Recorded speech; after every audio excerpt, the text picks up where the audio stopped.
مشاركة بيني باش روج باش بوا گهدارین رادیو بیر FM تماشاوانین ما دریا پیلا FM 103.5 هروها کسین کون حال ما تماشات کن دریا رو پیلا مربوی عربی خلق خویا گلا واسبه هم بردوام دکن وکی دست پیکا پروگرام جیم دا زانین دی میوانی ما سرمان بارودو افسرو که دسته چاندنی ریو بریا خسر دی دریا ختامه واتسابی ری تبلی ما ببه نهاجی باورم لگل من آماده روج باش تو دنگه مد بهیزه برز سلمان روج باش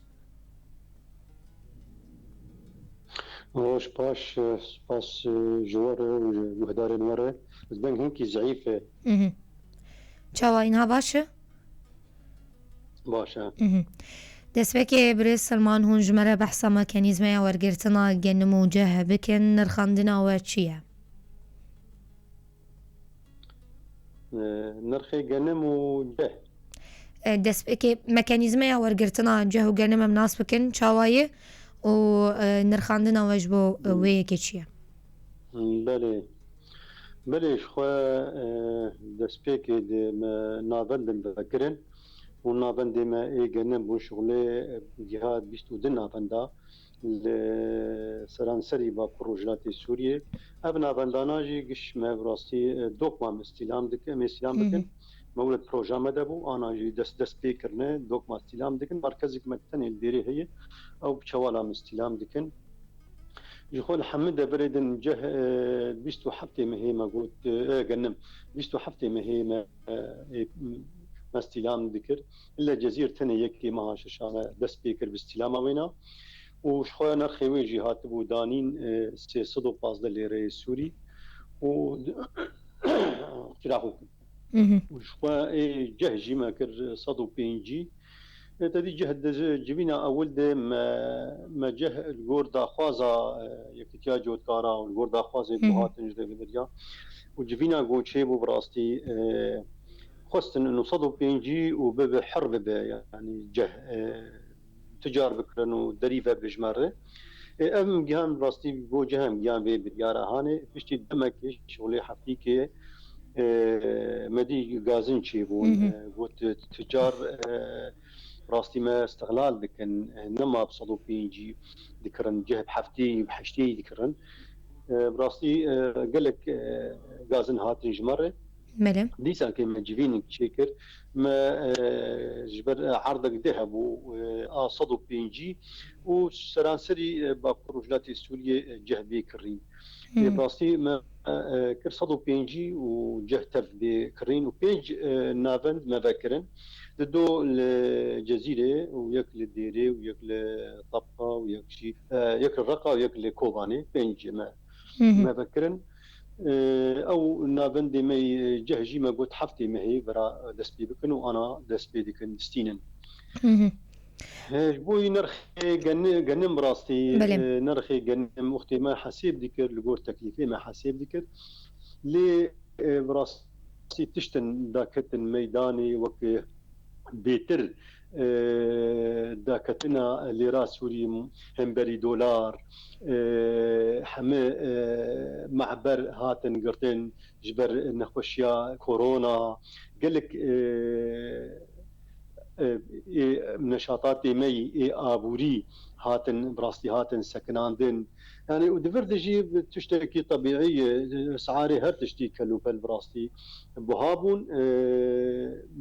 وك اللي بقركي ها جما كتاجو براتك جما خص ام اللي بقركي جي نرخي جنم رتشيكن في وقت نرخي جنم ديار كر سي صدو بازده وهنغاني دولار بحزار وحيسدي ما بو امساك الجور سعر خوي بري معيار بكن ووقتي اما جيفين كرجبو ام اللي بقرك جير تشيكن دولار نزيكا 1000 وسيصد ديوان يعني تلتك بو ما قلت تلك سي صدو بازده صدو بينجي سيصدو بازده وصدو بينجي دبي 420 اگر انا ام عيار بكن روجا جيفينيه دي وقت ما تصريح لا ما قلت دبي 420 لي امي بهيلن وشي قصد ذكر 420 مقابل وينا دولار شي قصد ذكر حدث ذكرن مديد قال لك غازن هي انه برا بتثبيت كرين سعراوينا بس بدولار وين كان الدولار شبه فاتوره خو جود کار بستینه ای براستی پشتی ما امگیان وی انجامی ما بريار دابرا بحفظ سنتابه او حفظ سنتي تشاواوي بصرف كرن فاتوره او فاتوره بخوا فاتوره هندري ويد بدولار بحفظ سنتابي صرف كرن ابحفظ سنتي طبيعي يعني ابجي وقت بخاضع سيستم درجات اره يعني يقدر مي باقش بو نباقش بو نوك هبه يعني درجة أول حفظية درجات دوا شازدة فاصلة حشتة درجات سيا شازدة فاصلة ششة وبفي رنجي هاني يعني أوجي خاطر 10 درجات أري موجود وقتي مثلا أم بيجن دفعة أول إي بي بستينة أم بيجن بينجي كس جود كارد ليستي دي وبي إيرو بستينة إيرو ليرة سوري مبري دولار بتشيه والبور ليرة سوري جير صرف بنا دولار جير صرف به دولار مقابل ليرة سوري براستي مقابل و تشيه و بري سوري بجهن جود كار بفي رنجي أنا كا دمشينه شخو أني سر زمانكو نرخي جنم وديار كريه بحفظ سنتين أمريكي هوني بكرن قالوا نرخي ويقونجاوا مناسبة دينارينا تدد في هيا ماكو دولار قالكي بلند ويا بريز سلمان نعم شواية يعني براستي بلندبون وداكتنا دولار بروجانا بساعتها يعني براسيجي ام كيفن برسغريكا يعني حد دولار بلند بو ام نرخي سعرها خو بلند بكون داكتم سعرها خوش داخل براسي نتشتكي في وسته وراسته ليه تشتكي وقت بيتي بقبول كرن يعني تشتكي لجور وقت ام دائم تشتن جانب والله وسطي ام درتخن نا احري بلند ونا احري كيمشي يعني براسي ام كتن وين ابيدي جبر وقت ما حرب دولار بلند ما بلنك باو دكتور ما دا خستبا يعني انما مخبري ابي جو عيار دكن درجاته او سلفا دي سعر جموان بكارب جبو فات داخل صرف فاتوري افنرخ بدلي جوتياران بو صرف فاتوري كار حسابك بريس سلمان افنرخ بدلي جوتيارانا ابن الخيال براستي الجورجو دا خوازا جود هات كرين يعني بلكي حتى سر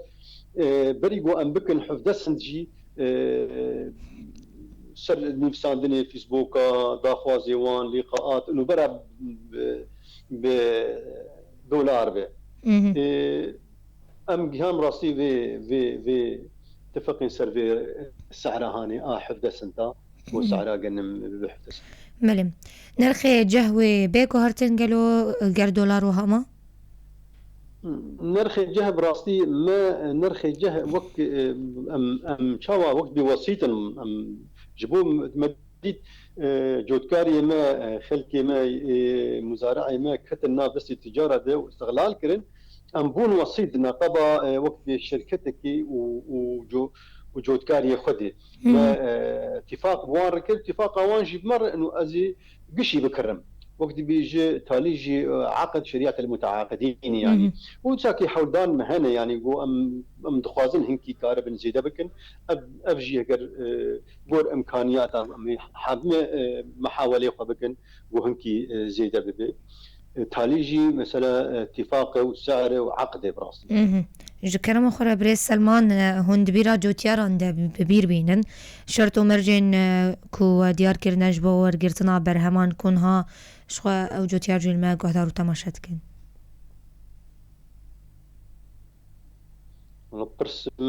بلي از دوباره بكم شرطو مرجين واجبونا ورقرتنا برهمين جهو جانم قرو جوتياران را دوباره ببيجن دريا راديو رامره بله دنگ نزل عليه از دوباره ببیجم دنگ باش و سیان ام دوباره تکلیه الگلتا بکن تکلیه گل بله ام دوباره تکلیه کن الگل هفکار خواه نص ام دوباره تکلیه کن بله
سلاف بو تفدان قدارين ما بري سلمان دوباره سلاف بو ناتجي شخوتك اليوم ما دوباره تكلي لقل تكر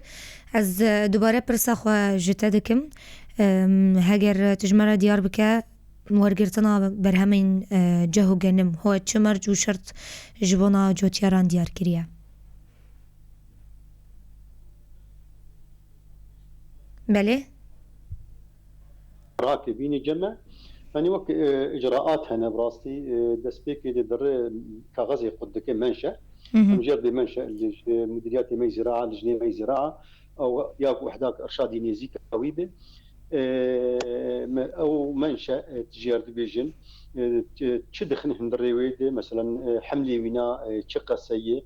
لكيجان دبريه غوند تابعي كيجان باجاري تابعي كيجان نافندي نافندا نيزيك كيجانه وجير الدينه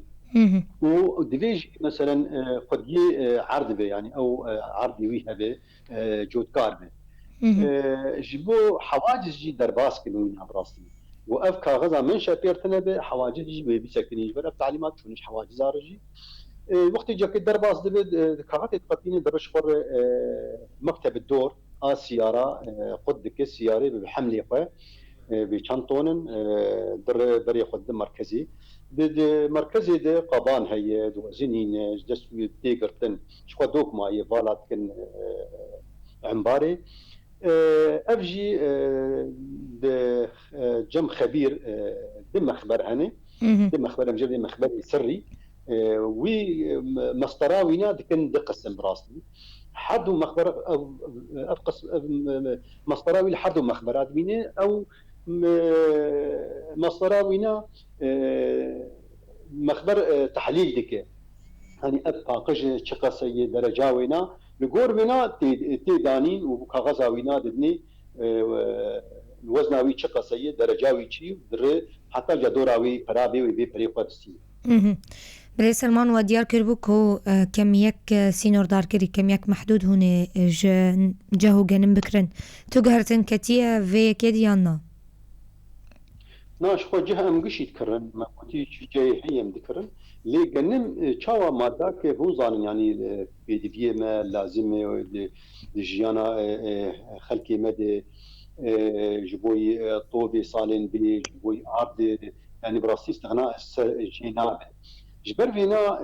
ام وقت ما قطجمر هي انه تشقصه وجمر لازم بقو ام تخزين بكن ام هيلين جبر هذه شش نافندي ما جريسي بي وسريكاني بشتي ترك كركرن وشتي وينا تشتي قوتي دبراسني بش هاتن دسين وخراكرن ابنا بندانا تاني زيدي سيس حزارطوني طاقاوي تخزيني او جسيمة دركت جبر بينا براسي قال ما هناك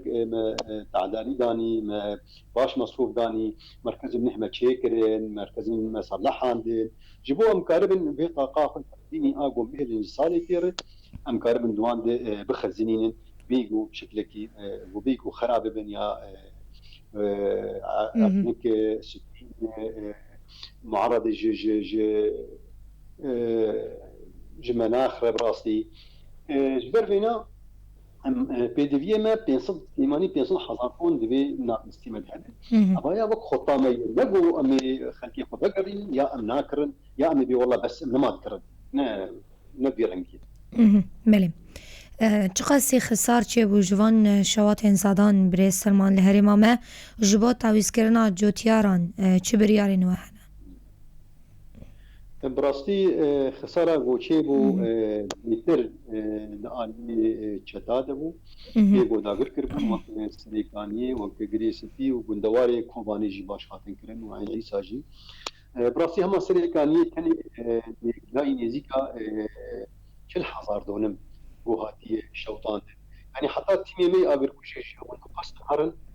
براستي دهشتن وان او تهداف كرن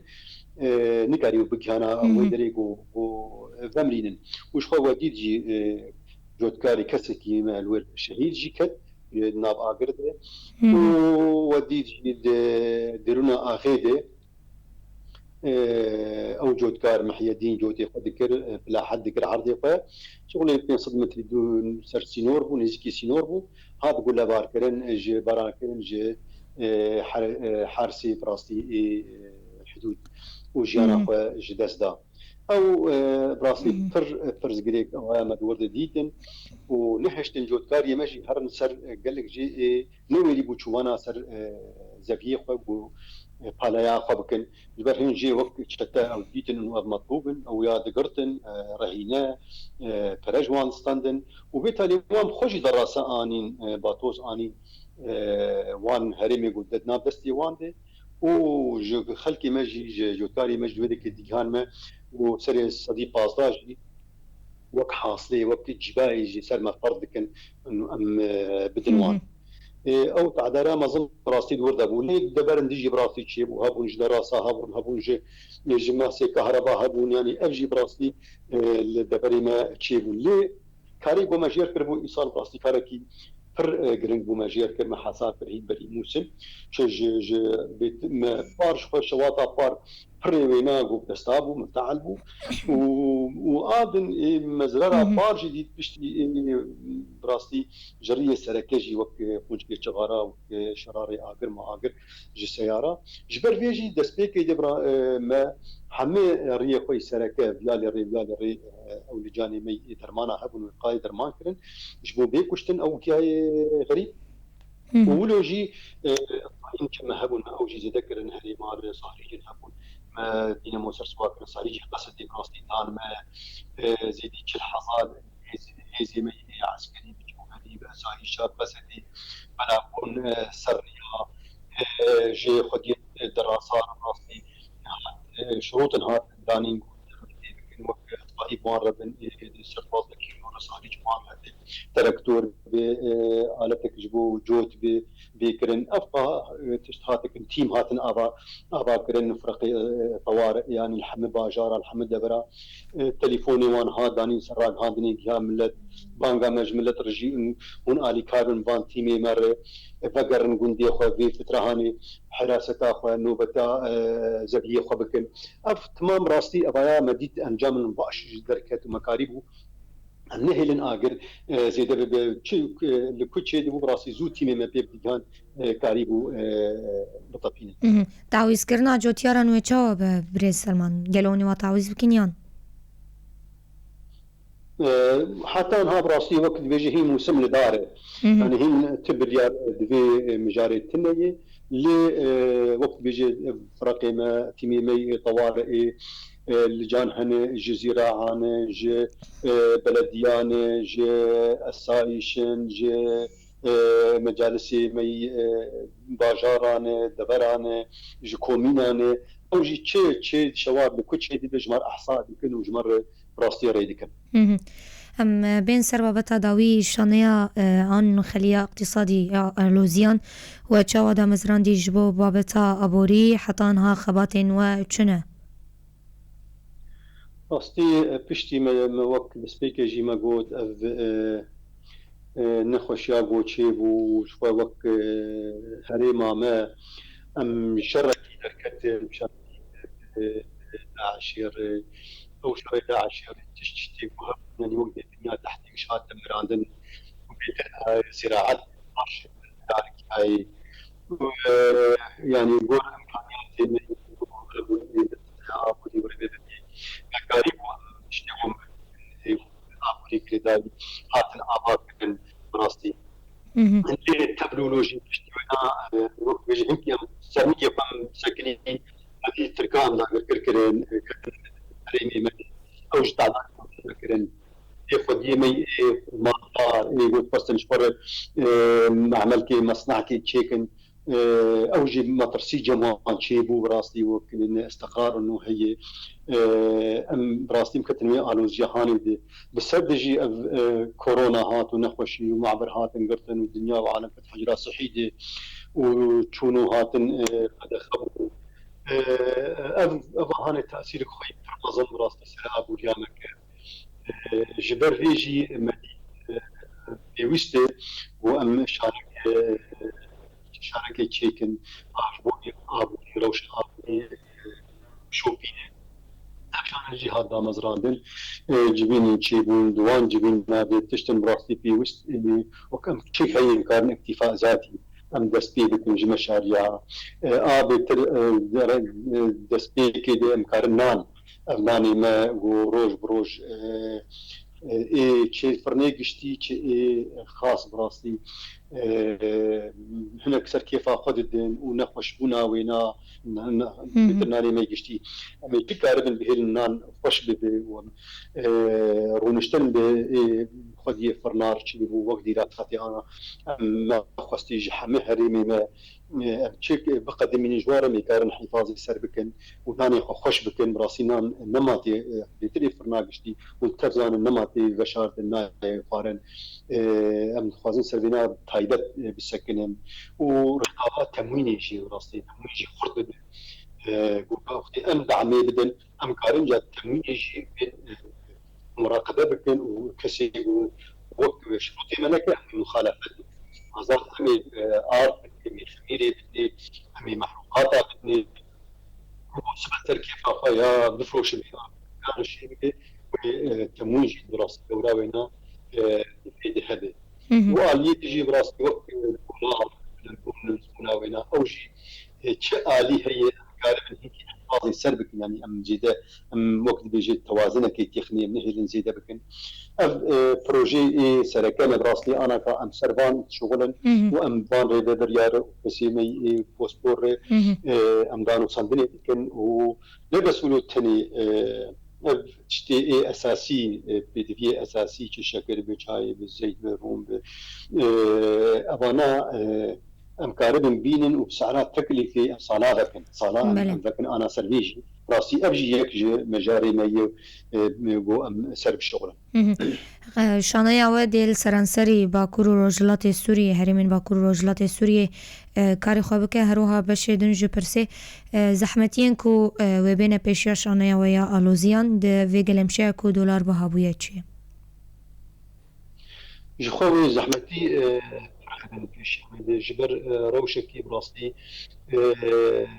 تكبت ويرو روج وچه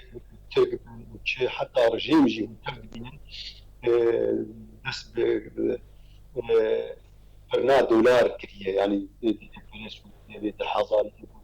صرفنا بتاوينا غير مشتري سوري دولار جي هرمي ما درك شويه ما بيار الخص هو دولار هرمي درنك جذب دولار